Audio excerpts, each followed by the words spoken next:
Hey guys, welcome back to the channel. My name is Brian and I am the man with a nest for a hair.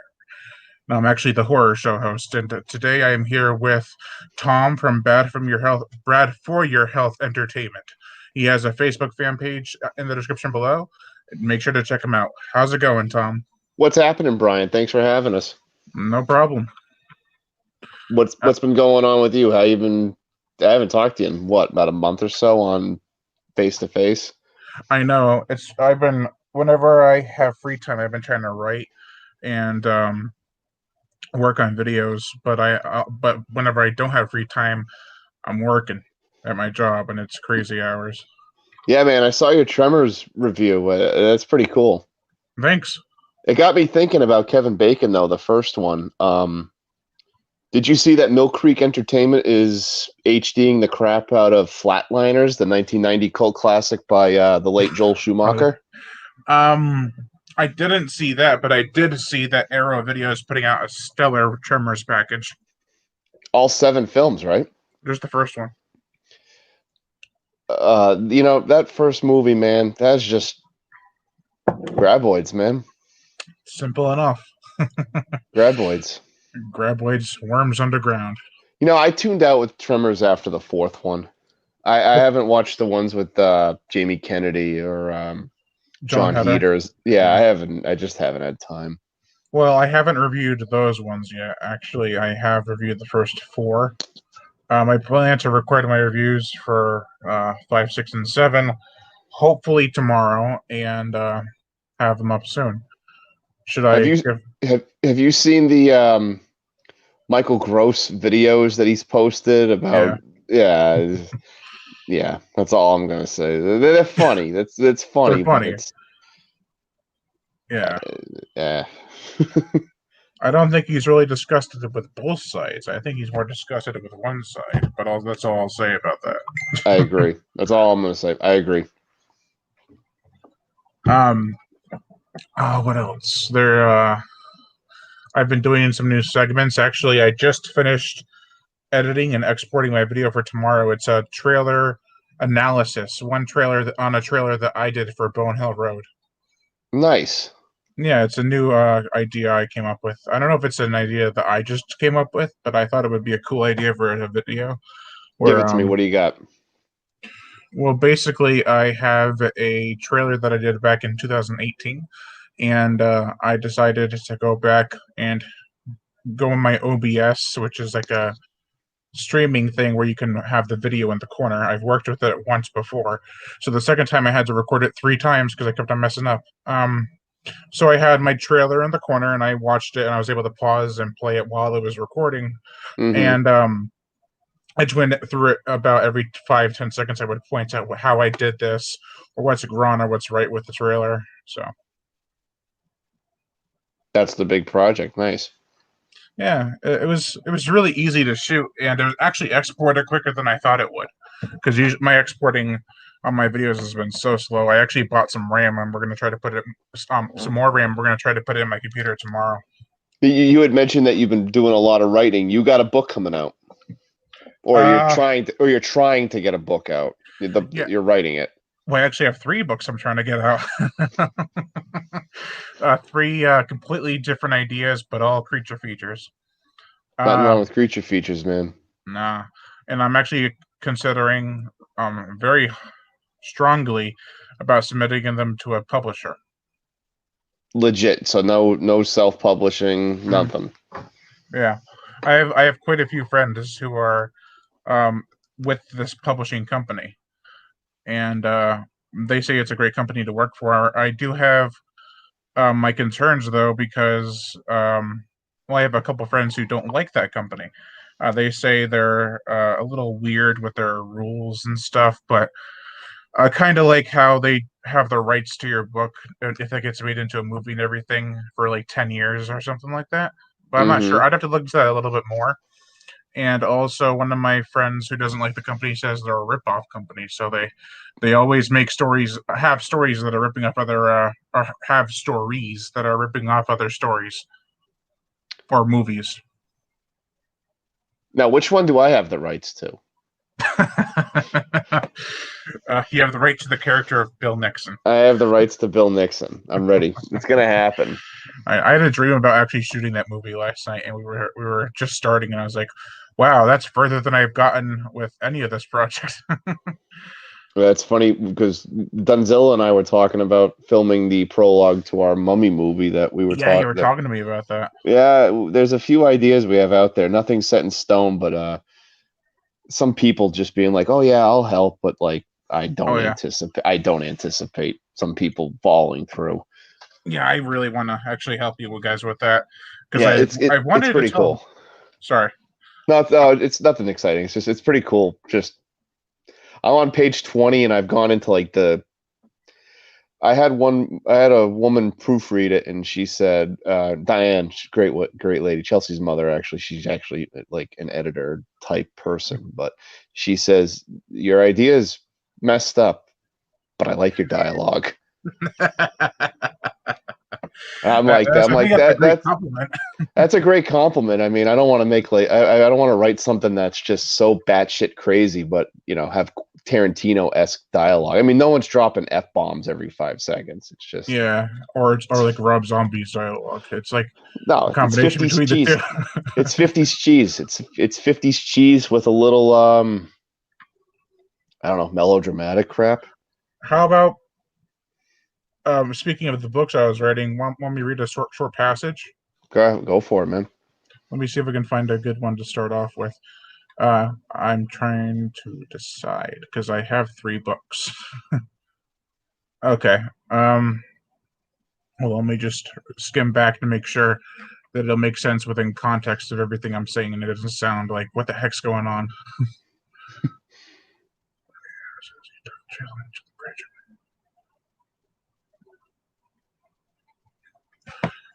Sorry, I'm tired. It's hard to read. That's fine. Let's see. I'll just start from the beginning. All right, so this is actually chapter 1 of a book I'll say is titled, uh, well, it's titled something, but at the end of it, it says Zone. I'm not going to spoil what it is in the Zone, but Zone. Not Uh, Dead Zone. no. It's like, damn it. Damn you, Okay, Stephen King. damn you, Stephen King. You can't kill Stephen King. No. It is chapter 1. Her pearl white hull shined. The research vessel, I'm already messing up.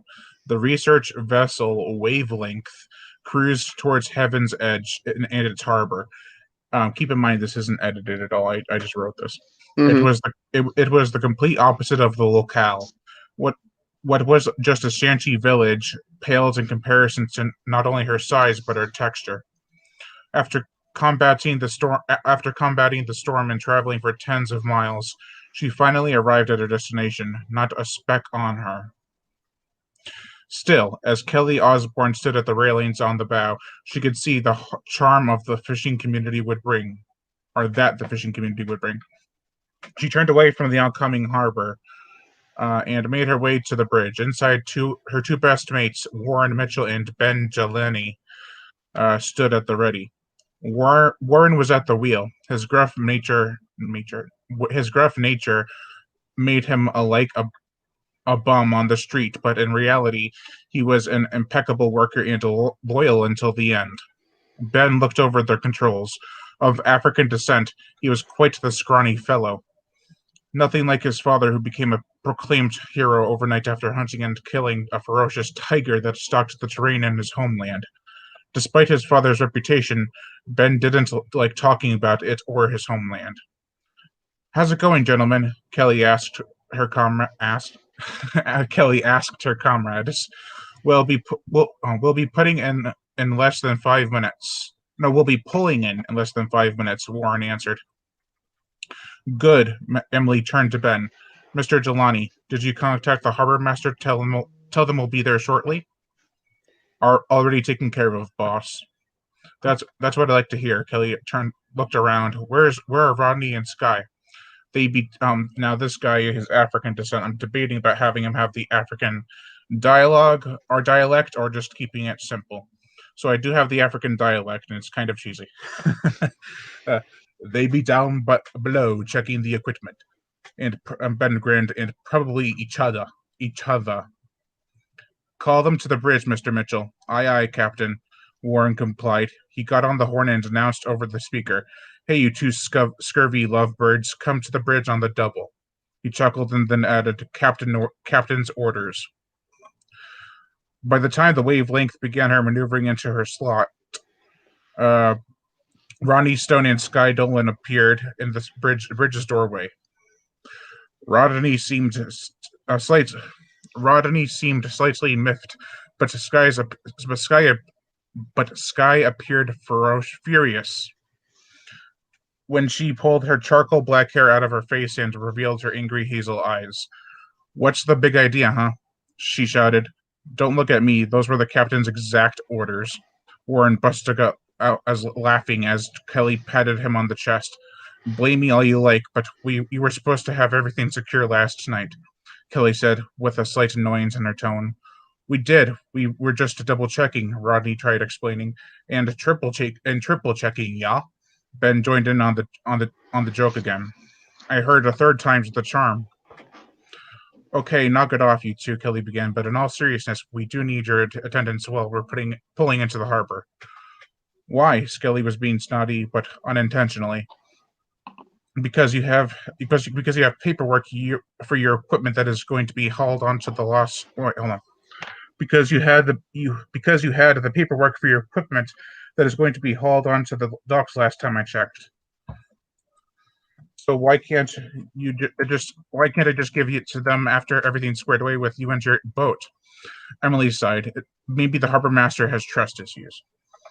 That doesn't strike you as odd? Rodney asked.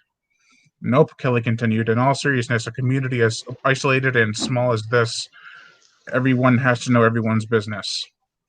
We are very close to foreign waters. They just want to make sure everything's legal. All right, okay, I'll take the stupid papers to him, Sky exclaimed. As she went below with Rodney in tow, Kelly turned to Warren and Ben. You two need to mind your manners, she smirked. Sorry, boss, we'll try, Ben chuckled. Kelly turned and walked out the door. The salty breeze air blew through her golden brown hair. Her piercing blue eyes scanned below the decks. So we take out the other the.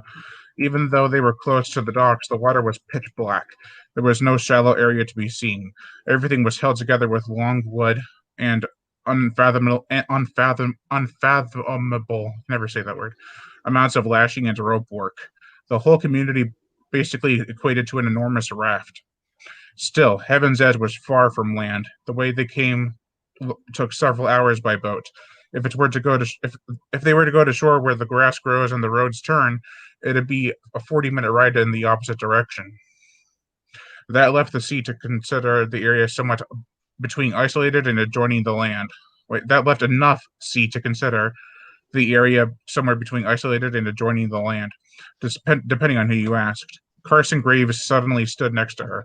His physique was attractive and all, but sometimes he was just too big. Hey there, beautiful. Hello, Mr. Graves.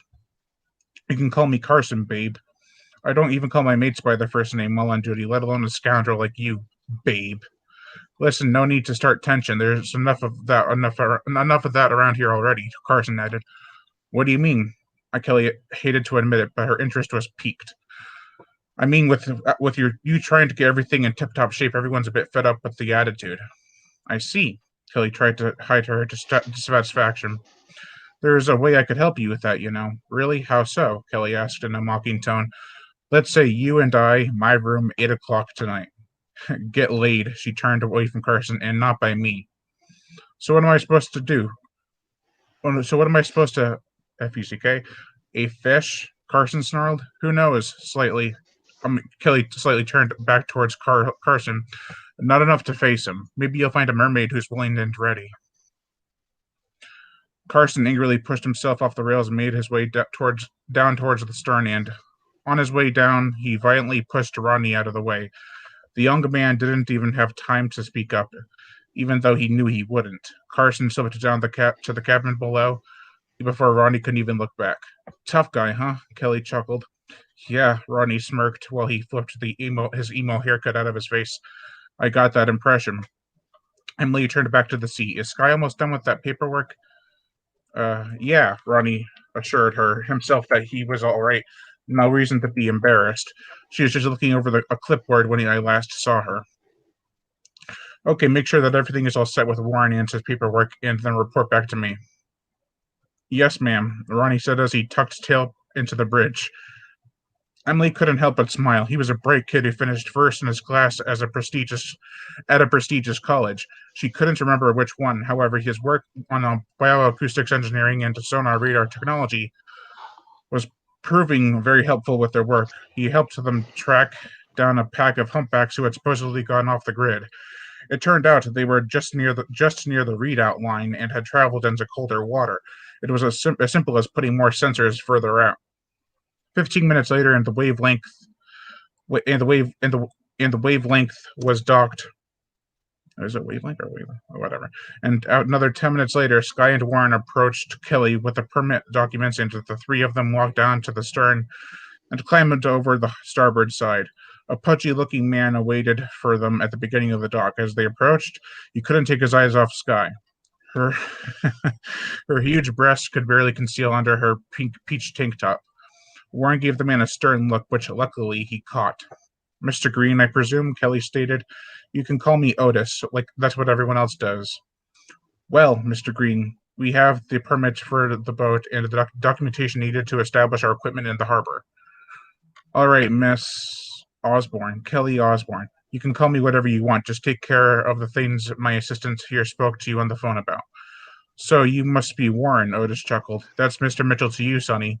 Warren said as he handed the obese man the documents. I'll just call you M&Ms. So Otis turned away before Warren could say anything. Already making friends, huh? Kelly chuckled and gave him a light punch on the shoulder. Oof, don't do that. He'll probably want to start calling you KO with all those super hard punches you give.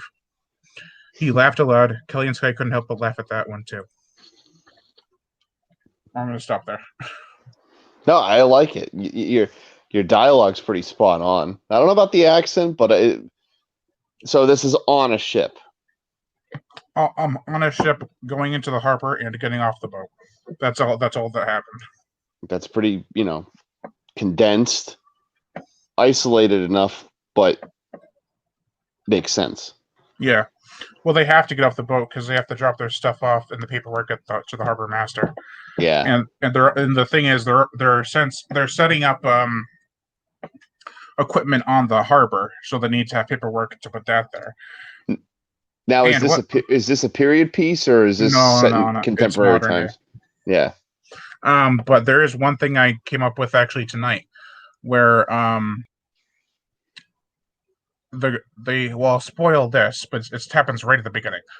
They have one of the creatures locked away in the engine room, and only two of the characters know about it because it's so far in the back you can barely see it, and no one really goes down in the engine room anyway unless there's an emergency. And the other creatures have been following them. Now they've been able. They recognize the boat that has it, but they can't get the signal or sonar reading from the one that's trapped because they're something's blocking it, and they reveal it to be, because it's mentioned earlier, that the engine room is soundproof, so there's no way to actually get their sonar reading in through there back to them. Makes sense. Doesn't it? Yeah, an engine room wouldn't be soundproof because you don't want to hear an engine while you're driving a boat. No. Vroom, vroom, yeah. What else you got? So what's the name of this book?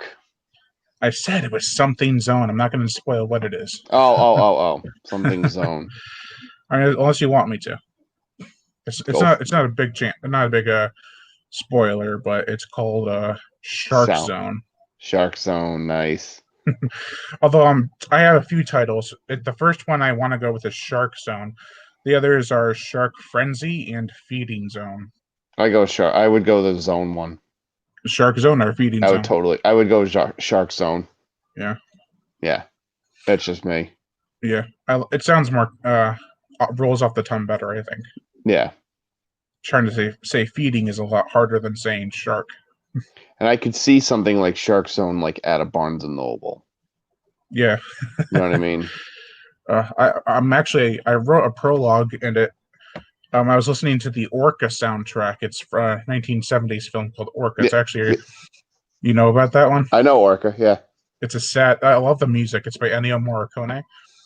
And actually, in the intro, it describes one of the fishermen of that town who loves to chase down storms and sail through them. And his wife never understood why he liked it. So she went along with them one time, and she actually drowned. that sucks. And that's why it's going to be revealed that he doesn't like to fight storms or really challenge anything because he's afraid of losing somebody or himself and them again. I think it's pretty cool, man. I really do. Thanks. What are the other ideas you've got floating around? All right, I'll say them because I'll have it on record then. No, someone's like, I had that idea first. Like, it's 11/7/2020, and I said that first. So the other idea is that I have, one of them's about a snake. It's on an Hawaiian island, actually one that came out of nowhere after an earthquake, and they call it Kokoro. It's a fake island I made up. Yeah. And they're trying to test or show off their newest invention, which is actually a telepod. Now, some of the characters are predicting it's going to be a teleportation, not time traveling machine. So they're all prepped. They're like, if this works, we can go back to 1969 or whatever. And then it's revealed it's a telepod, and they bring up the ideas of why that's a bad idea to make one of these and have them on the market. And there's a snake on the island that escaped from a nearby research facility, and a team of hunters and a couple scientists are going after the snake while they're having their presentation. So you can only assume that by the time the snake gets to the presentation, there'll only be a few hunters left, and they have to try to fend the snake off from all the people trying to survive. Nice. And I have an awesome way to kill the snake at the end. Which you won't spoil. I won't. And the other one, I actually pitched this to the person that was going to be on the stream with us tonight, and he actually really liked it. It's about killer crabs, and it's called Evil Eyes. It has it takes place in England in the 70s, I think, 60s or 70s. I have to go back because I haven't looked at it in a couple weeks because I've been working on the shark one. Yeah. But it takes place on an English island near a castle and a lighthouse in a nearby town. And there's these 5 crabs that are massively, huge and radioactive, and they're making their way towards this civilization while they're killing everything in their path. And there's a family that lives in the castle. They have this whole "I hate you," and they have all this drama. And there's a town nearby that's just like, oh, we have no problems, we're carefree. And there's a lighthouse and its keeper who are just always on the lookout, and they're the first ones to spot the crabs, but they attack the tower and it's too late.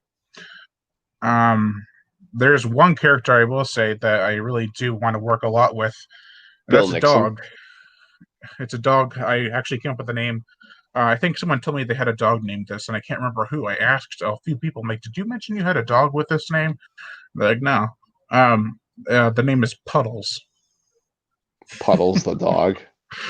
Yeah, because when he got home, he jumped right into a puddle. Like right when they brought him home for the first time, he jumps into a puddle and rolls around in it, and that's why they call him Puddles. Puddles. Nice. He's gonna try to warn the people before the lighthouse had a chance to. The dog is. Yes, because he actually belonged to a farmer in the marshlands, and the farmer and the dog were attacked, and the dog made it out. Nice. So now the dog's charging, and he's already got a piece of his tail nipped off. He's covered in blood, and they're just gonna assume, oh well, he attacked his owner. But not bad, man. You always juggle 9,000 ideas at once. I know I've been writing all these stories at once, and it's not that hard. I mean, it is hard sometimes, but that's why you got to write down what the characters and the notes and the ideas you have, or else you'll forget everything. You have to go read it over every time. Yeah, that's the one thing that I've found. If I don't write it down right away, it's just like, oh crap. Sometimes I write the characters first before the story, because then I can look at those characters and say, well, what's their story? What's their background? And then I can introduce it to the book. The only character I have anything like backstory wise is Turner, but like it's so vague. I'm not like gonna put it in comic book terms where he's like a Wolverine, where like we don't know who he is. He's like, I don't want to make him like the classic loner. I just have him as a good man who he's conflicted, and I know what he's conflicted about, but it'll all come full circle. And I had one good line that I included, but I can't include it because it's a massive spoiler. It's okay. Is Turner in the Mummy story? Yes, he's the lead. Which character does he play? He's the lead. He's the lead explorer. I wrote him as a 35-year-old white male who is in search of himself and other things, who gets sucked into a story, he literally like falls into the story. Yeah. Well, after we're done with this live stream, I'll tell you how I'm going to handle the sharks in the book, because there's a huge twist and I have to tell somebody. I'm cool with that. I'm good with secrets. No, I'm all right. I'm okay. I have my moments with secrets. It's not what anyone's going to expect. You're going to be like, wait, what? No way. It's kind of like Shark Attack 3. If you've seen that movie, you'll know what I mean. I have not. Don't look anything up about it until. No, I'm not. It's a little handled a bit differently, but I figured I was actually getting a shower one day and I thought, that'd be awesome, and I almost slipped in the shower. I was like, dude, awesome! Ah. While you were going over the story, your chapter, I actually got an email from my man Courtney Joyner out in LA. Mm-hmm. One of these weeks, we are going to be doing a live show about the Inner Sanctum mystery Blu-ray 6-pack that's coming out that he helped produce with Mill Creek.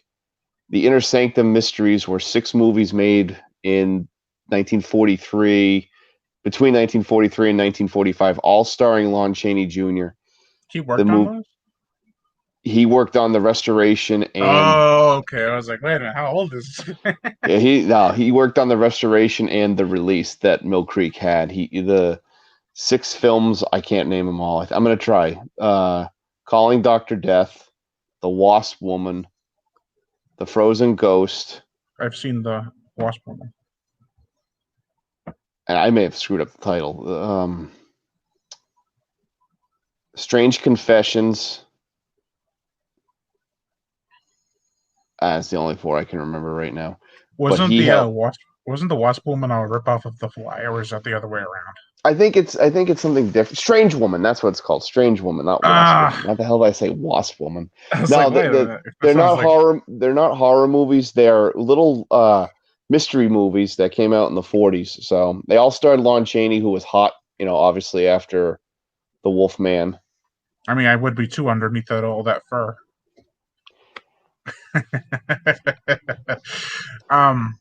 What are you excited for Dune? I have not even watched the trailer yet for Dune.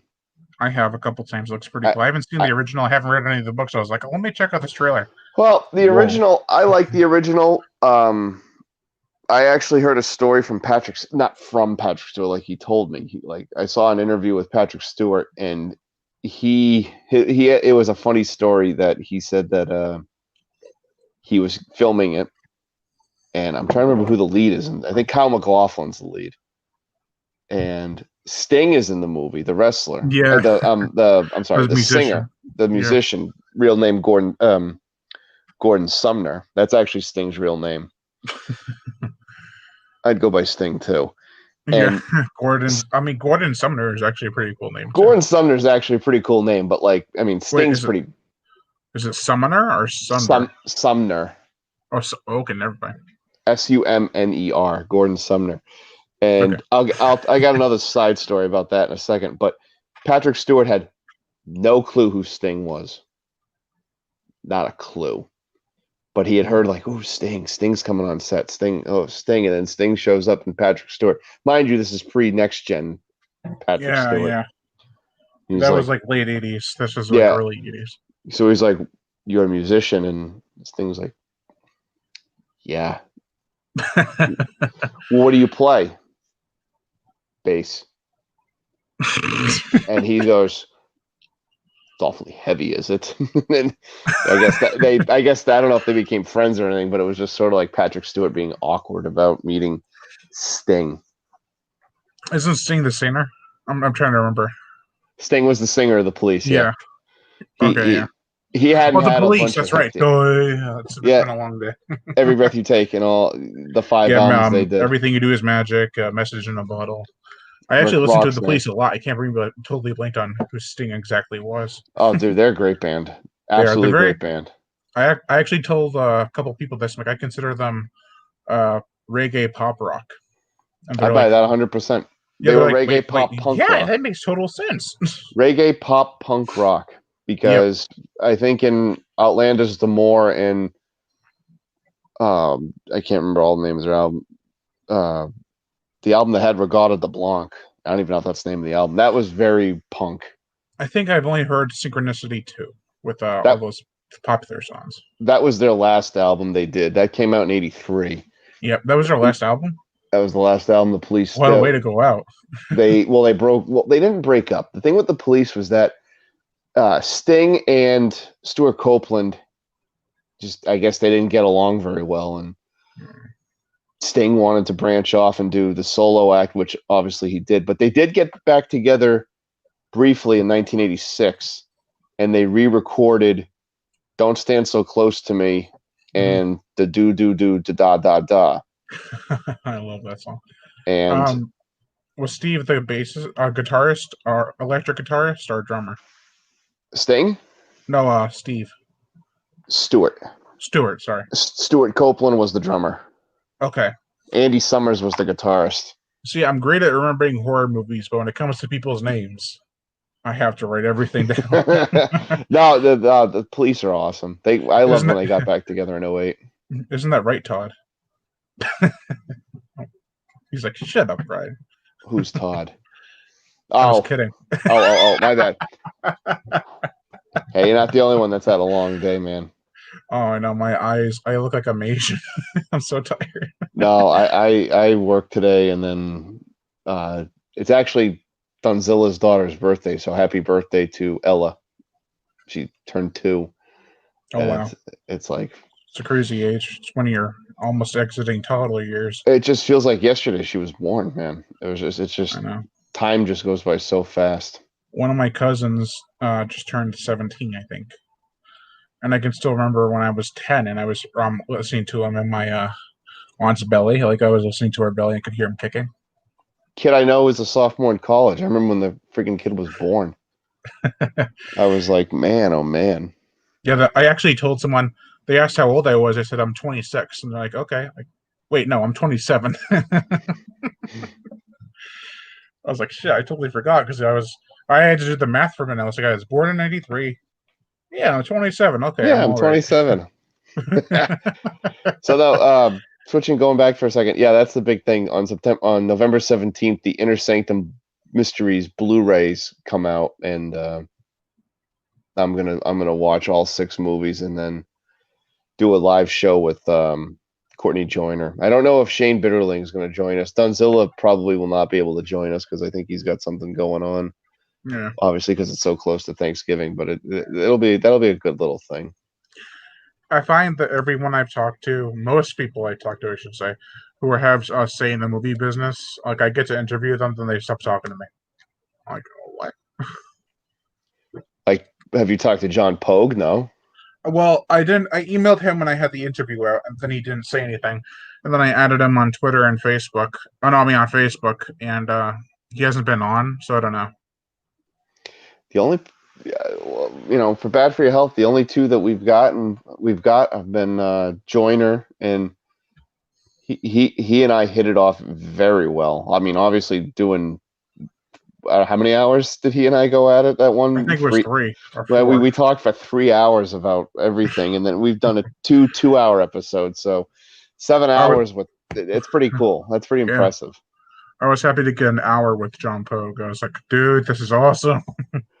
Yeah, and then he brought Shane Bitterling on, who wrote Ouija's. This was a new movie that came out on Full Moon. It's a fun little Oh, Halloween Ouija. I was like, wait a minute. Ouija's. Yeah. You've seen the trailer, right? No, I've seen the poster. Yeah, it's pretty cool. I haven't watched the movie in its entirety yet, but no, he was a cool guy. So What do you think about Blade: The Iron Cross that's coming out on Blu-ray? I didn't see it, and I was a little. They're gonna milk Puppet Master for everything. Yeah, They're gonna squeeze everything out of that franchise. I know. To I had me, that trunk, and that like 10th or 12th movie was supposed to be the last movie. No, let's do a spin-off with Blade. That'll no, work. 5 was supposed to be the last one. No, I mean as of recently, it was supposed to be I the know, last one. I know, but it was like it just there's gonna be another one. I remember. You remember when I don't know if you've seen this or not. They had, I think it was after Puppet Master 5, which I think is called actually the final chapter. One of the ones. I think our boy Jeff Burr directed it. Mm-hmm. Actually, Courtney's a good friend of Jeff Burr. He told me a really good Jeff Burr story, and they were going to make a trilogy of Puppet Master type prequels. I think they were going to call Puppet Wars. And they were Yeah. I heard about that actually. yeah, and they were going to do one like set in ancient Egypt, and it was just like, oh, that would have been so cool. Yeah, kind of like the backstory in Puppet Master 3, was it? Yep. Or 2 and 3? It was mostly 3 when there was in Nazi Germany, which Courtney actually wrote. I actually have these right here. Subspecies 1 and 4 on VHS. Ted Nicola, that guy is so cool. I know his hair is freaking cool. He's got the personality. He's got the best hair in the business. Have you ever talked to him? I haven't. I am actually friends with him on Facebook. So am I. Yeah, he actually he accepted it pretty quickly. I was like, oh wow. I'm like, thank you, thanks, Ted. I never saw the 4th one. I tuned out after 3. 4th one, it's a kind of anticlimactic, and they're making a new one with him directing, or and Andres Hove returning as well as Denise Duff. But it's not being shot in Romania. I forgot where it's being shot because Romania has new laws, and it's more expensive to film there now if they can film at all. I don't really remember, but yeah. I'm really nervous about Subspecies 5, not only because it's been 20 years and technology and cameras have changed. I hope they have the same charm. Yeah, it's the thing. But I hope they don't go silly with it. No, I know exactly what you mean. That 90s charm is just that's tough. But that's cool though. If Denise Duff returns, I see some of her stuff on social media from here once in a while, but it's like, yeah. Well, I wish him luck on a Subspecies 5. Yeah, I think it's called Blood Rise. Subspecies 5 or Subspecies 5 Blood Rise the other way around.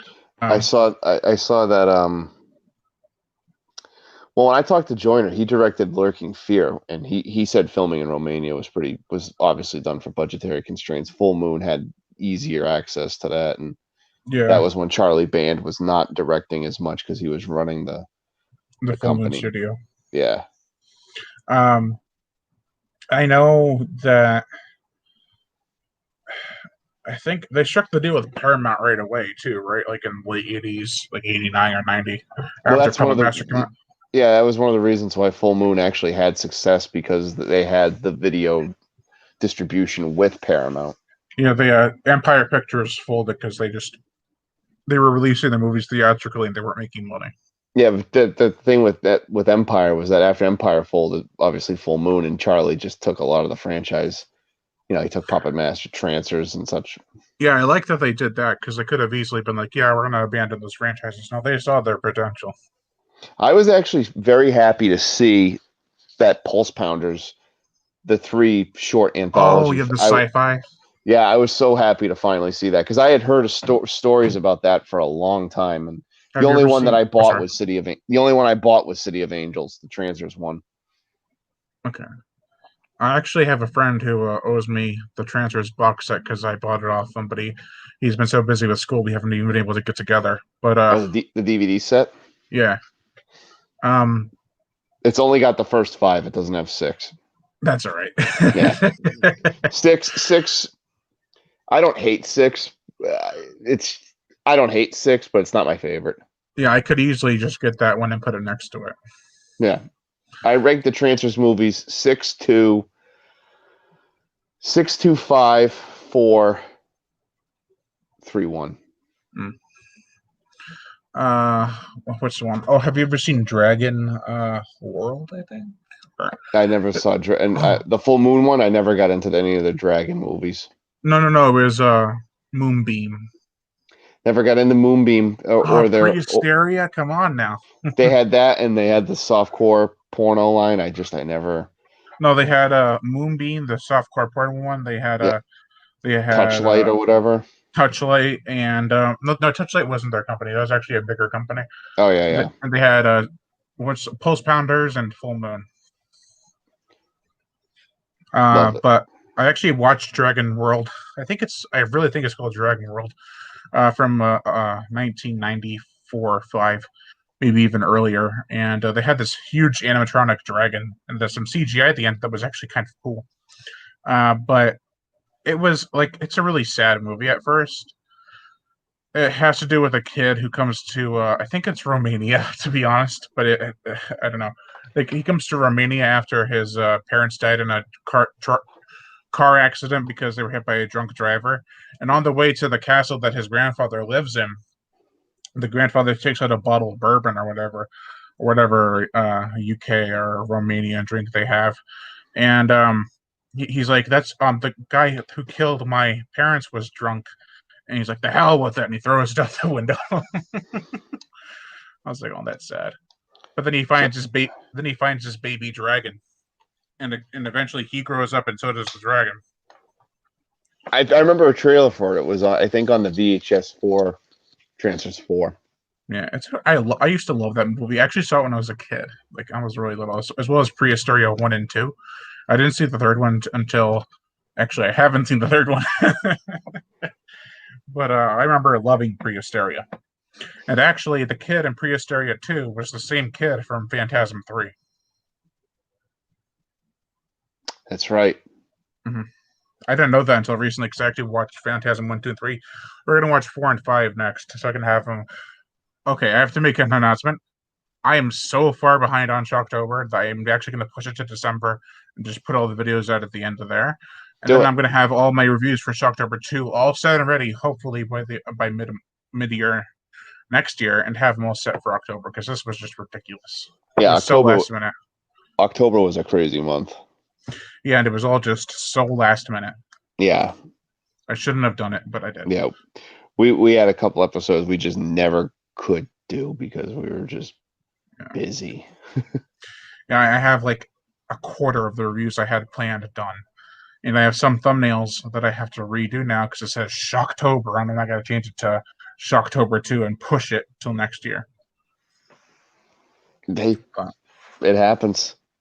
Yeah, I plan to have my reviews out for Kevin Tenney's Brain Dead, as well as the Night of the Demons series, and a couple others. I had a lot of Kevin Tenney this year, which I was kind of mad about. I could have just done a Kevin Tenney week, and that would have been just fine. But I also reviewed the Pumpkinhead movies, so it was a little bit different. Even the Jeff Burr one? You know, I reviewed the second one. I know you did. Jeff Burr is great. Yeah, I know. But even the people who made the movie look back on it with ooh, that didn't age well kind of attitude. No, there were some things about Pumpkinhead too that were very 90s. It wasn't just that, but they totally destroyed the continuity with the first one, that they actually had to change it back to the original story for the third and fourth one. Yeah. And it's just, I'm trying to remember. It had the 90s charm, which is a blessing and a curse, because you can either age well or can age poorly. You know? Yeah, I like Pumpkinhead too. It's not as good as the first one. Right. I still have to see. Was it Blood Wings and Ashes to Ashes? No, it's Ashes to Ashes and Blood Feud. Blood Wings is the second one. Blood Wings is the second. My bad. Yeah, actually, I watched the behind the scenes on Pumpkinhead too. They said they were originally going to have Pumpkinhead have wings, literal wings. I was like, yeah, I was going to be like, dude, if you had the money, it would have been awesome. They just didn't have the money. No, they didn't. I don't think they even had the technology to do that.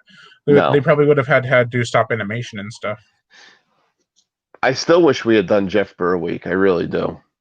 Well, I mean, so I am thinking about different ways to review certain movies before I officially review them.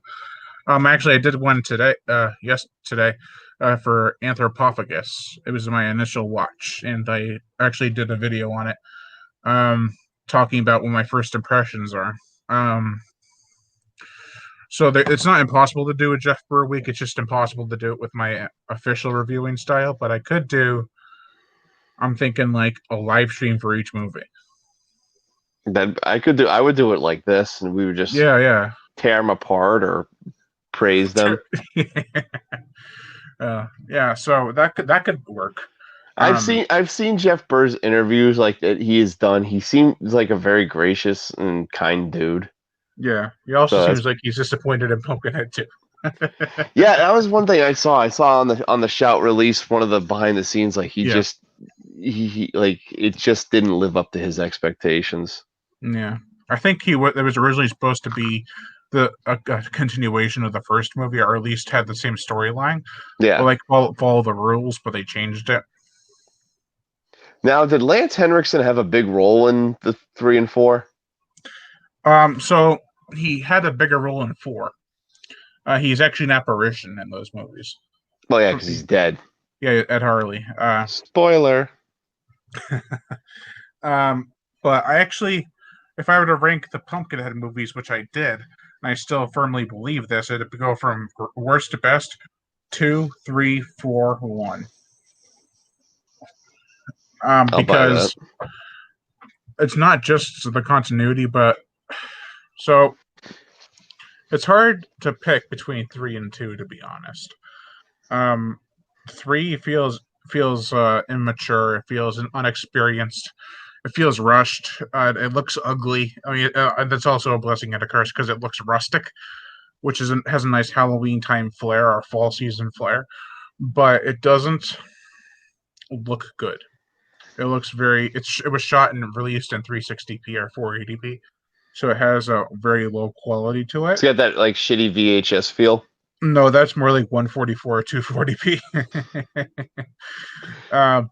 Too bad for Sci-Fi 2007, whenever it was released. Yeah, 2006 and 7.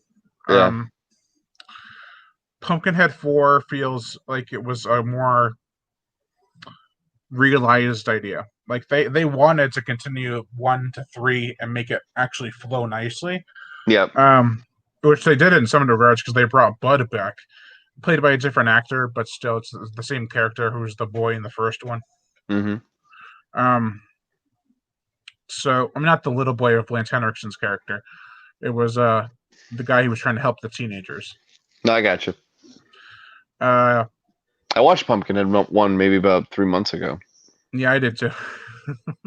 I enjoyed it. It was on Prime. Yeah, I wish it was gorier, to be honest. It had potential to be gorier, but they cut a lot of corners in order to have better special effects with the Pumpkinhead creature. Well, look who was directing it, man. It was Stan Winston. I know, but let's say they had what's his name? He had K&B effects he went on to. Greg Nicotero. Greg Nicotero. If they had him on there, or somebody else who really had a passion for the gore effects, it could have been really something. Yeah, but didn't Greg Nicotero work on the second one? I think so. But they also had a lot less money than the first one on the second one. Who was better, Greg Nicotero or Tom Savini? Oh, Tom Savini by a landslide. Hands down, Tom Savini. I mean, Greg Nicotero's work is okay. I mean, it's not bad. It's actually quite gnarly. But Tom Savini's work is more realistic, I feel, when he got to the 80s. Yeah. In the 70s, the blood looked like paint, which wasn't intended. Like a Dawn of the Dead? Yeah. Yeah. It wasn't actually until Friday the 13th from 1980 where he had effects that actually looked like it's not really blood, but more like red syrupy blood. Now, he only did 2 of the Jason movies, right? Yeah, 1 and 4, because he wanted to do the first one, and then he got all these offers, and he didn't want to do Jason because he thought that was totally stupid. But so he came back for the fourth one because they were supposed to kill him off for good. Yeah, He says, "I the gave final birth to chapter. Jason. Yeah, I gave birth to Jason. I might as well take him out." That's basically what he was saying. And then they kept on going. Yeah, I'm not a fan of the fourth one. It's not my favorite out of the original four. I would put that last. Honestly, the second one has grown on me more over the years, especially this year. And that also is enhanced by the missing gore footage they had on the Screen Factory Blu-ray. Now, did you see that yet? Mm-hmm. Was it Pimp? It was Pimp. I got to see it. Now, does It's it actually include? on YouTube. They put it on YouTube. I'll have to look it up afterwards. Yeah, it's like a comparison video of the original and new footage. Does that include the controversial nude scene with that girl? Because I guess Ginny was like 17 when they filmed that film. When they made the movie. No, they don't have that, but they do have the double impaling on the bed. Oh, yeah, and they also have the throat slit, the machete to the face, and I've seen that. That one I remember seeing a long time ago, like a still shot. And I think it's on the thumbnail of the Bloody Disgusting article, but it was like. Yeah, but they only had like a half a second of the blood coming out. When they actually have the footage, he's bleeding like a stuck pig. And I didn't know that one was filmed in Connecticut. I don't either. Also, what's intense about the spear one through the bed was you can see before it hits the girl underneath, it goes through Jeff, and you can see because there's no audio, you can see her screaming Jeff, and then it goes right through her, and she stops screaming. Nice. It's like that's a detail like that. Like it hasn't hit you yet, but it's going to. And you're screaming for your lover. Yeah, the second one wasn't my favorite when I was younger, but that movie definitely grew on me. It's a lot like the first, but with Jason, really. Yeah. I don't mind the first. I don't either. A lot of people. I used to love. Like, dude, it's like in the middle for me. I used to love the third film. I did too. Now I'm kind of like the water's so gross there. The movie's hard to watch because everything's just popping in your face for no good reason now because it's not. My favorite is when Jason shoots the spear gun. Yeah, that's still pretty cool. I have to admit. It is cool, but it's like, Jason, why are you putting your arm by a light post? No, it's so he can steady his arm. So he can keep it still. And so the 3D can freaking match up. The wire. Yeah, there you go. That's why. I don't hate on 5. That's one thing. I do not hate no. I think 5, it's like a lot like 1. It's a mystery, but you don't realize it until the end. Much like you couldn't figure out who the heck the killer was in the first one because they didn't tell you until the end. Yeah. 5 is not a piece of shit. No. I mean, I think the actual ending of 5 is horrible. What do you mean when when Tommy puts on the mask and he's like, oh. Yeah, I'm not going to follow up with this, Yeah. The 6th one I like. Yeah. And one of these days we have. Did you end up watching the Voorhees fan film last week? Yeah. How was it? I don't want to say anything because I'm good friends with the director and I feel bad. I hear you. I think it's good, not great. My biggest problem with it, to be honest, is we were promised a brutal gore fest, and it wasn't. It wasn't. No, some of the kills were even off screen. Oh, like old school, like wah, and then they'd re-enter the frame. More like he's hacking them up.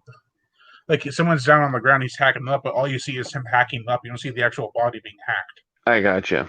Like, you promised. Are there any other big budget, big profile fan films coming out in the horror scene? Well, there was another Jason one that came out. It was called Never Hike in the Snow. That's the one with Tom Matthews coming back, right? Yeah. The first one was Never Hike Alone, which was actually really good. Yeah. I gave that film crap when it first came out because everyone was like, it's part of the franchise now. I'm like, no, it's not. You can consider it to be in your ranking, but it's not official. No.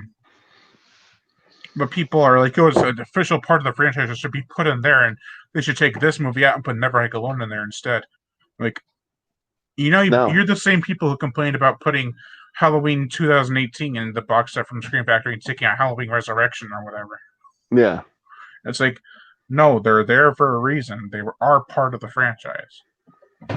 Yeah, but in Halloween, to for Overrated. the newer one. All of them, except Not for maybe, except for 3, because 3 gets the bitched Season of about. the Witch. Season of the Witch is pretty cool. No, Halloween 1 and 2 I think are pretty good. I like the first 2. Yeah, 4 and 5, just I know some people love them, some people hate them. some people love 6. Some people love H2 from Rob Zombie. I'm like, Yeah, but the thing with 6 is there was just way too thank you. much. Ben Grinder's comment. He said, agreed. Halloween is overrated. I belong to a ton of horror fan groups, Yep. and all people talk about at least 5 to 6 people I see a day at least are talking about Halloween, and it gets tons of comments and likes. And I'm like, you guys realize there's other franchises out there, right? Yeah, Halloween's good, and it's probably the first one's one of my all-time favorites. Mm-hmm. But the franchise is not perfect. It's not the greatest horror franchise of all time. I'd rather watch a Jason movie than a Michael Myers movie any day, to be honest. Even Depends on even 9 depend. and 10, I'd rather watch than Halloween 6 or Resurrection or H2. I like Jason X. I don't really like Jason 9, but I like Jason X. I like Jason X for its comedic value, but Yeah. I hate the Final Friday Jason Goes to Hell. I think that's horrible. I put that up it's there. not. I don't hate it. It does have one thing over the previous installment, Part 8. It does have gore. It has gore. Gore. It's the one saving grace of that movie is it has awesome gore effects. I think Jason Takes Manhattan is stupid. I do too. I think it's stupid. I think New Blood is stupid. Oh, I like New Blood. Well, I like and hate it. I like the film overall. I just hate that they butchered it by the MPAA. Well, that was supposed to be filmed for several scenes. I had read that was originally the idea for Freddy versus Jason. It was, but they couldn't get New Line and Paramount to work together at that time. Have you seen the uncut footage of 7? Yeah, I've heard of it, but I've never seen it. Dude, you need to watch it. It's insane. Kane Hodder is not my favorite Jason. He's not mine either. I think I would actually put him as the worst. I'd put 6 at the worst, to be honest. Whoever played him in CJ Graham. Yeah, because he's so robotic. At least Kane Hodder had some life. Yeah, I love Steve Dash and number 2. But I love God rest his soul, man. Steve Dash was cool. I like Ted White in Part 4 because he seems more insane. Yeah, and I'm trying to remember the guy in 3. I don't. Richard Brooker. Richard Brooker. He passed. He's gone. Yeah. Richard Brooker. He was okay. He was a little bit too robotic for the early Jason, but he did run, which people say he never runs. Like he ran. He ran in number 2 and 3. He ran and 4. And 4. And he stopped at 6. Yeah, he stopped running at 6 because he became a zombie. Which there is an interesting theory I heard. I don't really love it because then it destroys my view on Jason. It's actually from Cinemassacre, where none of the people who are actually attacking people are actually Jason. It's just a random mongoloid who actually is running around the area, and he dressed up as Jason, kind of like in Part 5 as a cover-up, which would make sense because they all look different, and they're all taking place so close together. It'd be impossible to change your look like that. I put that in the movie realm of like, well, why does Batman have different suits in every movie? It's like it's one of those. It's suspension of disbelief. It's an interesting idea, but if they actually go through with that in one of these movies, it will not go over well with fans at all. I had heard that they're trying to revamp Jason again. If Sean S. Cunningham, don't quote me on this, but if Sean S. Cunningham gets the rights to Jason, he will not have rights to Jason. He'll have rights to the name Friday the 13th in the story. And if Victor Miller gets the right to Jason, I'm pretty sure. So if Victor Miller wins the court hearing or whatever, there will be more Jason films. But if Sean S. Cunningham wins, it'll be like Halloween 3, and there'll just be a whole anthology on Friday the 13th films. Now, I saw somebody had posted an article that after Halloween Kills or whatever the final Halloween movie, which is coming out, I think, in 2 years. Yeah, no, the next one's Halloween Kills in 2021, and they're thinking about releasing them back to back, but they're not. It's not official. Yeah, the next one's Halloween Ends. after Halloween ends, they should go the Halloween 3 approach. It might be more welcome now than it was in the 80s. Dude, but it might not be, too. Because the mainstream crowd probably hasn't even seen Halloween 3 or don't know why it's like that. Dude, Shout knocked Halloween 3 out of the park with their Blu-ray release with Tom Atkins. Oh, crap. Yeah. Sorry. Technical difficulty. Halloween 3, I actually have that release, but it's a part of the box set. Yep. So, which is ridiculously overpriced now. I was tempted to get another Friday the 13th box set. To keep just in case it goes overpriced. But I'm like, I've had the Halloween set and nothing's gone wrong with it, so I might as well just keep the Friday the 13th one. You know which Halloween movie gets very little love now? Is H2O.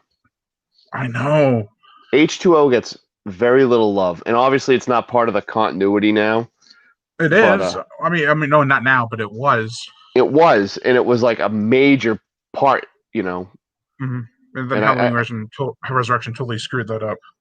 Well, Resurrection sucked. Resurrection is the piece of shit of the Halloween franchise, but it's not as bad as Rob Zombie's Halloweens. I thought those were just horrible. I like the first, not enjoy or even love the Halloween remake, the first one. Mainly because they tried something different and just didn't do the same thing all over again. Yeah. But they did at the end, but not for the first half. And it does feel, I will say that Halloween 2007 feels more like it takes place in fall than the original Halloween did. Yeah. Because it actually has leaves on the ground, has that warm but cold atmosphere to it. I thought they sucked. They do suck, but they feel more 2 like is Halloween. horrible. I think you, me, and whoever's watching, and a few other people could go make a better movie than Rob Zombie's Halloween 2. Oh, yeah. I will praise him for trying something completely different, but what he tried kind of sucked. I mean, there wasn't even a mask. It was just like a little bit. For a little bit, there wasn't. For most of it, there wasn't. And when Halloween 2018 came out, I was so over it. It was all Halloween, Halloween. Jason's over here like, help me. And then Halloween's like, oh, everyone's going to love me. And by the time they released the trailer, I was like, oh, okay, it's Halloween. I liked the 2018 movie. It's not my favorite Halloween movie, but I liked it.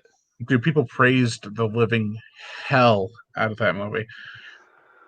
And I think it's more because they were butthurt about Halloween 2007 and Halloween 2009.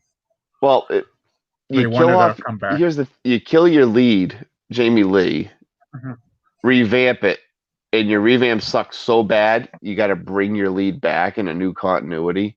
Mm-hmm. The last solid Halloween movie, in my opinion, is H2O. I agree. I think Halloween 2018 was a good attempt. It's solid. Let me rephrase. I think Halloween 2018 is solid. Yeah. But I do like H2O. Yeah, I think Halloween 2018 is a solid Halloween for the fans movie. Halloween H2O is a Halloween support the original, love the original movie. It's a love letter to the original. Love letter. Yes. Yeah. And H2O they're both love letters to the original, but done by different audiences. David Donald Green or whatever, David Gordon Green. Great. I think he knocked it out of the park. He didn't make the direction, the writing, the direction. Yeah. But Steve Miner, I mean, he killed it. I think he killed it with H2O. He literally killed it.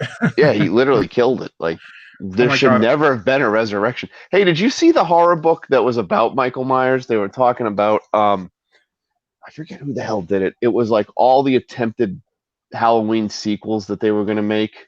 No.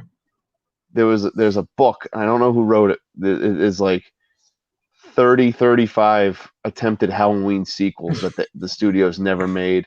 One of them was a Halloween 4 that included Jamie Lee. One of them was a What you mean Halloween 4 including Jamie Lee? I thought you meant Jamie Lloyd. I'm sorry. Jamie Lee Curtis. My bad.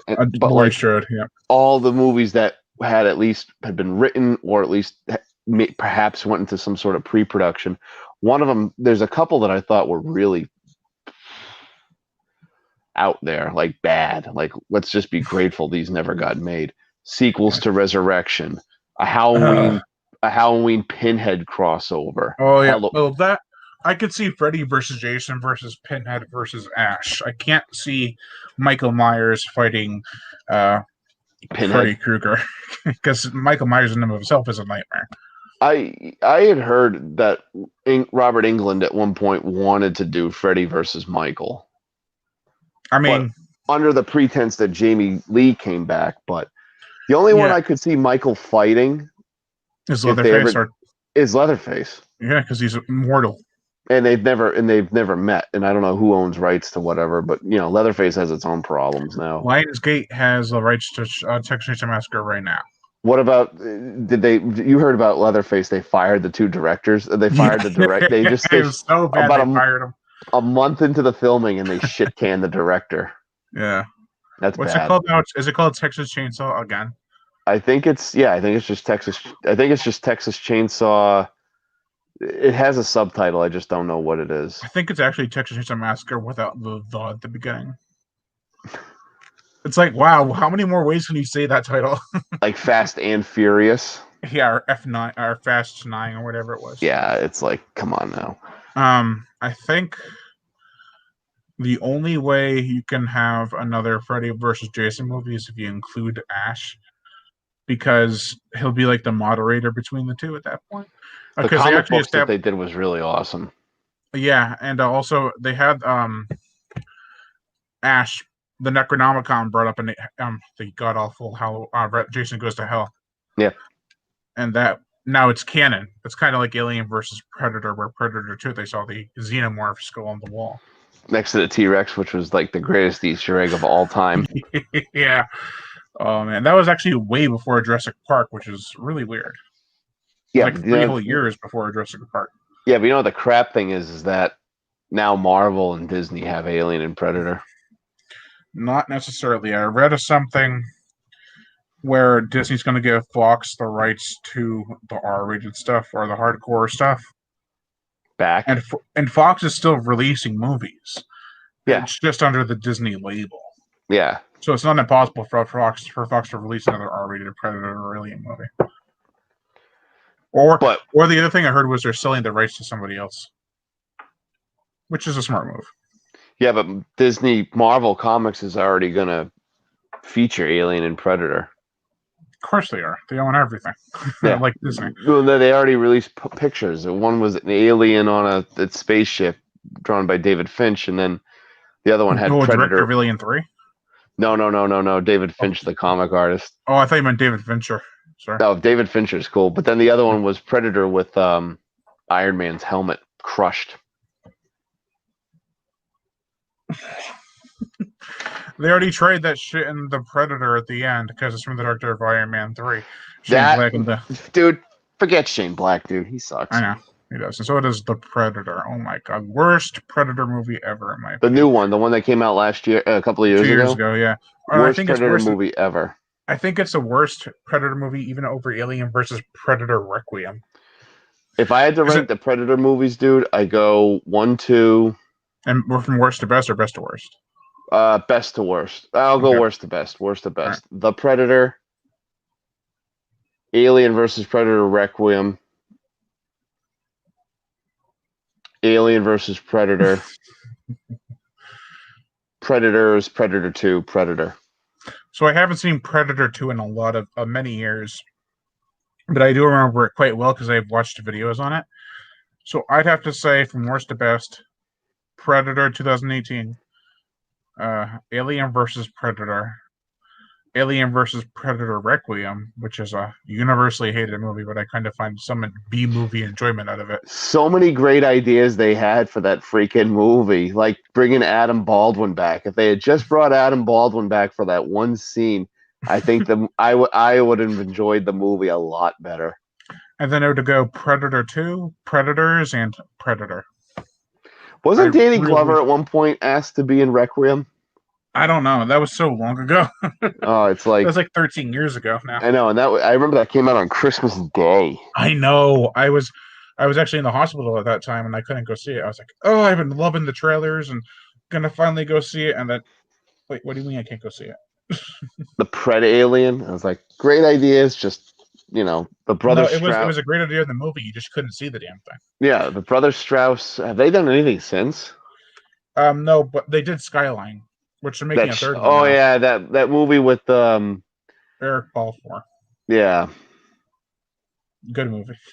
Yeah, good bad movie. I never saw it. You said they were making another one? Third one. The second, okay. So the first one, and these are really, really low budget movies compared to Yeah. other ones. They look great.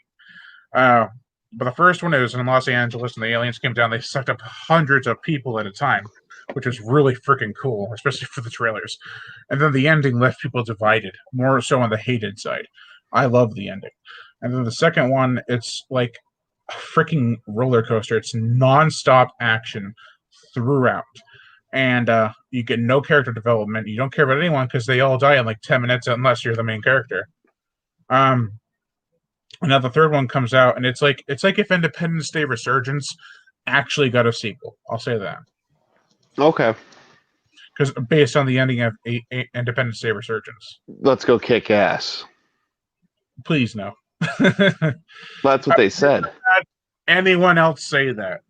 Yeah, not Brent Spiner. Yeah, and the fact that they made his character gay with another guy was like, okay, cool, but why? We don't care. They're not developed anymore. They were never developed. My other thing is this. Hey, how did you live? Exactly. He was choked to death. He was choked to death. They Adam Baldwin checked his pulse. Yeah.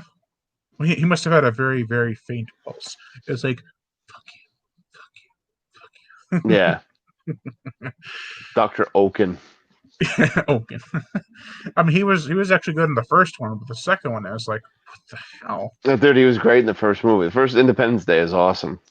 It's really bad, but it's awesome. It's really bad, but it's really good. I enjoy it. It's not like my favorite movie, but I enjoy it. Sorry. No, I enjoy it every once in a while. The only one scene I like, the only one line I like in the second one is where they're running away from all the destruction, and Jeff Goldblum goes, "They always go for the landmarks." Yeah, they always go for the landmarks. Oh, that was so funny. I love how Constance is not in the second one. Who was that? The stripper? No, well, she was in it, Vivica A. Fox, but she dies. She dies. It's like she falls in the building or whatever. I know. The woman who Jeff Goldblum's character loved, his ex-wife. She's not even mentioned. No, it's like she didn't exist. 20 years ago. Well, never happened. Car canceritis. What about so that's what Skyline 3 would have been like had Resurgence had a sequel. Do you want me to spoil it? The endings? Yeah, the first one ends. Okay, so like I said, hundreds of people are being sucked up at a time. And when they go into the spaceship at the end, it's revealed that they're sucking. Well, throughout the movie, they're revealed to be eating their brains. And this is PG-13, so when they rip out the brains, it turns blue. Yeah. For the alien, I don't know why, but so they get into the spaceship. And a really messed up scene happens where there's a pregnant woman and they extract the fetus off screen, but it's implied. And then the main character actress, who's also pregnant, is about to be ripped apart. And before that happens, Eric Balfour has his brain ripped out, and it's being digested. And then something goes wrong, and they never really explain why. But then he is able to take over one of the alien suits with his brain, and he goes in, busts open the door or whatever it is. It's like a huge H.P. Lovecraft, H.R. Geiger. H.R. Geiger. Yeah, inspired kind of contraption, and he kills the alien that's about to kill her, and then she realizes when he pets her stomach and her face, she's like, I forgot the character's name, but she says his name. And then it kind of ends where all these other aliens are coming in, and it just stops. So that's pretty cool. It didn't make a whole lot of sense, but it was still kind of cool. Yeah. And so the second one, it starts off with actually, who's the actor's name? Frank Grillo. Crossbones, yeah. Yeah, he's in it, and he's picking up his son. And then the alien invasion happens, and then it's been a while, and it kind of all melts together because it's all just so fast. It's a Mm-hmm. long movie. It's like 106 minutes. They eventually go up into the spaceship. The son gets his brain ripped out, and he takes over one of the alien suits. So now he's fighting with them, and they also find the girl and Eric Balfour's alien costume thing, whatever. They're trying to survive in the spaceship, hiding out. And then the girl gives birth to the baby, and something is wrong with it. It's growing up really fast. And then she's able to control some of the alien suits without having her brain removed or whatever. I don't quite remember.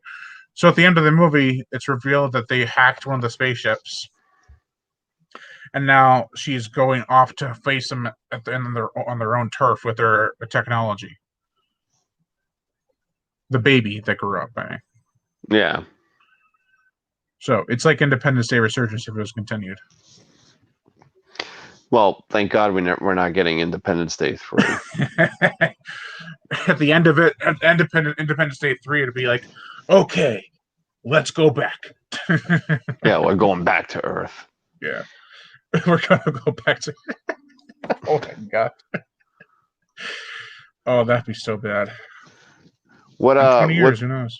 Maybe in 2036 we'll get ID. Yeah, we'll get the third one. And then they'll quickly make ID4 to capitalize on the name. Roland Emmerich will be like 100 years old. Yeah, and he'll be working on Godzilla 2. I'm just calling it Zilla 2. That move. Sorry.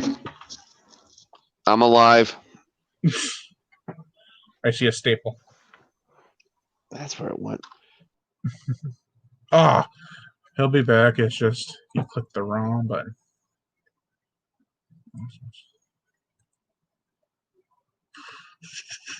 Bottle monster. Oh, yeah, sorry about that. Okay. Yeah. Like, I did a trailer reaction for Skyline 3, and I was like, okay, cool. I'm kind of fed up with. Well, I was fed up with alien movies until zombie movies came out and were oversaturated. Yeah. And now alien movies are kind of looked upon as, well, they're like zombie movies if they had a budget. I'd buy that. And actually, the first Skyline was PG-13. The second one was a hard R. You know what? You know what? Also rated R. You know what? Crappy movie should have had a crappy sequel. What? The Darkest Hour. I've seen. Is that the one that takes place in Russia? Yeah, with the lightning, with the proton pack ripoffs. With Emil Hirsch. I think Emil Hirsch is the lead. I remember the trailer for that. It looked so cool, and then I got into the trailer more. I was like, this looks so bad. Yeah, it wasn't a good movie. No. What's another movie that deserves a sequel or even a reboot? You know what I like to see make a comeback? This is kind of controversial. What's that? Cannibal movies. Yeah, I think you're hitting. I think you're going to hit a controversial nerve with that. Well, I mean, they did the Green Inferno, and that was panned because it was stupid. But you don't have to have the animal cruelty in it. And they do Ron Kern movies and Hills of Ice movies, and that's totally fine. I don't know if there's a market for cannibalism out there. There is. Like for old school cannibal movies, and even the newer stuff like the Hills of Ice, Ron Kern. I know there's another one I can't remember what there's a market for it. It's just not as big as other ones. Ben Grimm asked, "Do you like Godzilla King of the Monsters?" The newer one? Yeah, do you see that one? I have not. I like it. Is that the one where he fights everybody? No, he fights Ghidorah, Rodian, and Mothra. No, he doesn't fight Mothra, of course, but well, Mothra's great. Yeah. My stance on the two Godzilla newer movies is that Godzilla is more of a actual mature blockbuster, while Godzilla King of the Monsters is like the Avengers with the monsters instead of superheroes. So it sucks. No, actually. Well, it's like the Avengers. No, it's not like the Avengers movie. It's like the Avengers idea. I know. I like taking a shot at the Avengers movie. I don't know which one I prefer. because they're so vastly different. They're two totally different approaches to Godzilla. I mean, the sexual thriller to come back. Ben Grimm, I need the sexual thriller to come back like Fatal Attraction or SWF. What's SWF? I don't know. I did watch a women's prison movie the other day. Women's Prison Massacre. Oh, I thought you were going to say Orange is the New Black. No, God, no. No. I wouldn't, if the sexual thriller came, Fatal Attraction or, well, Fatal Attraction's a great Basic movie. Instinct. Is that Basic Instinct. That's a Verhoeven film. Verhoeven. Oh, Verhoeven. From RoboCop, Starship Troopers. Oh, Single White Female. Hollow Man. Hollow Man's a good one.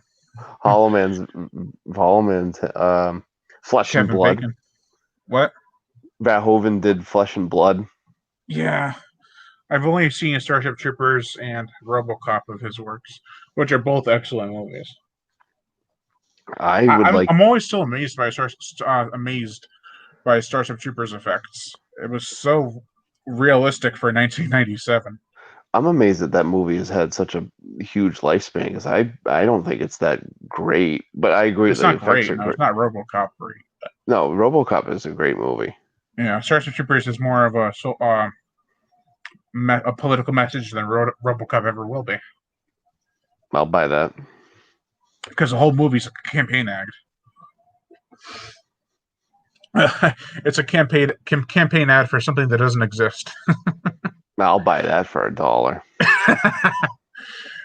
The funniest thing about that is that the people who laugh at that are laughing so hard and no one gets it. No. Whenever you watch a movie, you're like, why are they laughing at it? It's not funny. You don't get the punchline. You don't get the bit set up. You just get, you get the punchline. You don't get the setup. You don't get the setup, but you don't get the tone because that, what were they trying to say? Yeah. If the punchline is always the same, how's it funny every time? RoboCop has so many weird little messages. Like Nukem, the game. Yep. The family board game. I still think one of the best Verhoeven's is Total Recall. I still need to see that. I actually watched Blade Runner a while ago. The first one? First one. I watched it about a year ago. It's an all-time classic, but the story is actually, Ridley Scott. I like Ridley Scott. It's a really bare bones story. It bears absolutely bare bones, and then the sequel is just like, oh. I haven't seen it. I have it. I just haven't. I like it, but it's like, oh my god, there's like an hour of that movie that could have been cut out. Yeah, I mean, at least Blade Runner, that extra hour is used for visuals that actually are impressive and amazing. Yeah. And it's always raining. And I remember seeing the trailers for Blade Runner 2049. I was like, where's all the rain? There's no rain.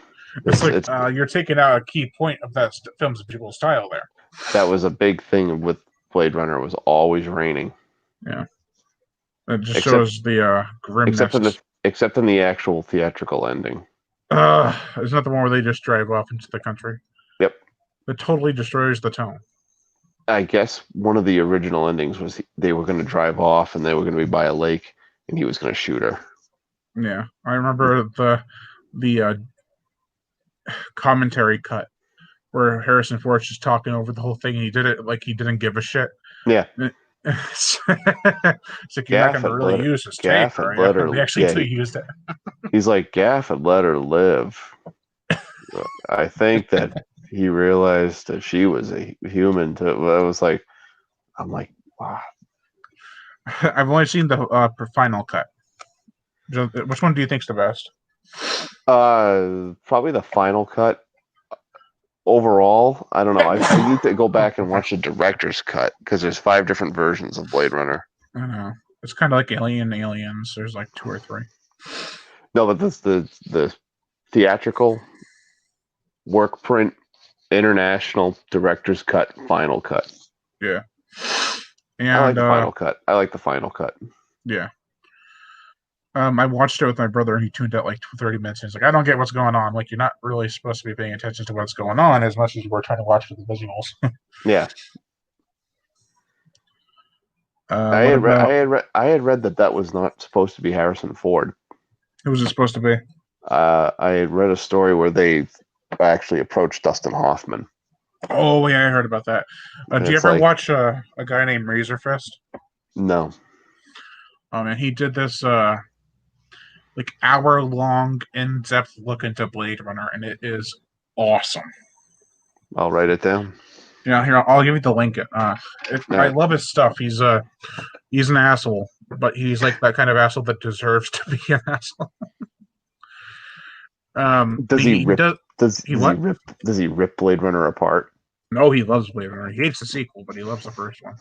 Yeah, the video game got delayed. They were remastering the '90s video game. He brings that up too. Oh, it's a film New Archive, which is actually a really clever title. Yeah.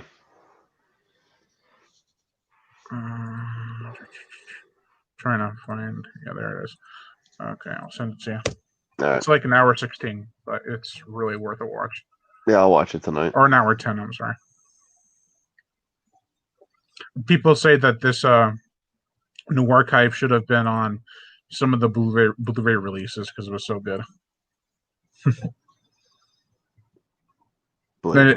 It's not just him talking about it. He uses documentary behind the scenes footage, commentaries, interviews. It's not just him talking, and there's also video footage of the film. Speaking of interviews, you got when's your next? Who's the next guy you're going to talk to? I have one in mind who's actually supposed to be on the show tonight, but I want to read more of his books first. I only read one of them, which was really good. What was the book? Thresher. I shouldn't say it because then he's going to know if he watches this. Yeah, I actually reviewed it for Shark Week. It was a really good book. And he releases like a book a month or even two. He's been releasing books like wildfire, and they all get good reviews. And they're not like short books; they're like 150 to 250 pages. And so he's like James Patterson. If James Patterson was writing shark books, right? What? If James Patterson wrote a shark book. What books did James Patterson write that I heard about? Probably none. Alex Cross. Yeah, I've heard of that. Michael Bennett series. Did he write The Relic, or am I thinking of someone else? I think you're thinking of someone else, but then again, I'm not too familiar on it. Yeah, that's a series I wanted to read. The first and second book, I was like, okay, it's gonna be time for that. I look it up; it's like 10 books. So I'm like, okay. Do we end it here? Because you look pretty tired. Yeah, I had a long day. Whenever you want to end it, man, I'm good. I don't want to cut you short. No, it's all right. It's already been over an hour. It's nice. We had a good little run tonight. Yeah. Okay, so thank you all for watching, and Lion Brian Gatto, the horror show host. Make sure to like, comment on, as well as share this video. Mike, like my Facebook fan page and support me on Patreon, where even $1 a month will help keep this channel going on strong, and I'd greatly appreciate it. Plus, you get access to body counts and other music videos that you can't get on YouTube because of copyright and age restriction. Also, hit that notification bell to be notified every time I make a new video. And as always, and don't forget to check out me on Bad for Your Health Entertainment. Just check us out on Facebook. That's all I got to say. Thank you for anyone who tuned in tonight or is going to do it and do everything Brian just said. Contribute on his Patreon. $1 a month can help keep the channel going. And check out this man's page. He's one of the best horror show guys out there. I actually forgot to let you do the shout out. I was like going to say subscribe, but I totally blanked. Oh, my bad. I'm sorry. Don't forget to like. I totally forgot to say your piece. You can tell we're both very tired. Yes. Yeah. Subscribe to Horror Show Hosting on Brian's page. And if you can subscribe to Bad for Your Health Entertainment, that'd be great too. Yep. The link is in the description below. It's the first link there. And as always, have a good night, subscribe. Subscribe. Good night, everybody. All right. Okay. So do me tell you.